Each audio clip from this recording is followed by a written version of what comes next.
Hello, this is Mark Wildman of Wildman Athletica, and today we are going to do an 8X arc two-hand inside circle. The 8X arc is a unique product as far as I can tell on the market. It is part of the 8X club and mace system. It is essentially a short mace handle with an adjustable weight on the top. We have videos on this stuff. The idea behind this is that you can adjust the weight over time, which makes it an incredibly good idea because now you can write programs and do them progressively the same way you would do, say, a barbell program, but just with an arc or a club or a mace. You're maximizing human movement by emphasizing the most useful rotations that humans have used to dominate the planet for, 200,000 years. We are first going to show the movement as if this was a heavy club, and then we're going to talk about how we're going to use it differently in order to change the training.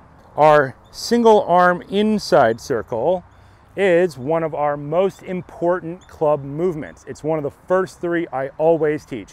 We always teach inside circles first, and then we teach outside circles moving away from our center line. And then after that, we teach our single arm or our two-hand shield cast. We have the two-hand versions of all of these as well. We tend to teach single arm first because if you can start with a light weight, you don't have to rotate well. As you repeat the training, you will learn to rotate more and more and more, which is the goal that we are looking for. In the beginning, we do not move our feet because we want to know if you can rotate equally well all directions. If you move your feet in the beginning of training, you might miss a rotation and that could build into an injury later. So start without moving your feet and build towards moving your feet over time. Let's limit our use of the arc from moving our hands around to just one hand position to emphasize the rotation. We are going to have one hand low and one hand high. We are not going to let our hands move around.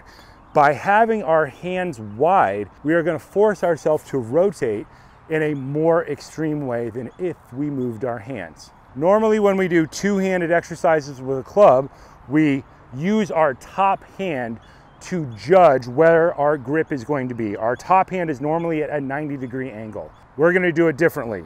We're going to make our bottom hand 90 degrees with the arc, and we're going to have our top hand do this much more martial position. People who do two-handed sword training will recognize this position, or Kwando training, or many types of martial arts training. When you do single arm movements, you're always focused on this one side. By doing arc, we're going to change the focus from our bottom hand to our top hand. Let's demonstrate first. Point 2 feet straight ahead. Rotate, move our top hand towards the inside until our arm achieves lockout, swing across, pull it in. At this point, our bottom hand takes over, which is different from single arm or two-handed club training. Our top hand becomes the stabilizing hand. As we rotate and we do the push, the top hand takes over. Top hand, bottom hand, top hand, bottom hand, top hand, bottom hand, top hand, bottom hand. We're cycling our way through the movement. This is a more extreme rotation than with single arm club or two-handed club. When we get to our arm straight position, I want you to think of having the arc all the way into your armpit. This allows us to make sure we're doing this rotation correctly, just like we would with a single arm club, but achieving this different load at the bottom, focusing heavily on this arm across the body position instead of this arm straight ahead position.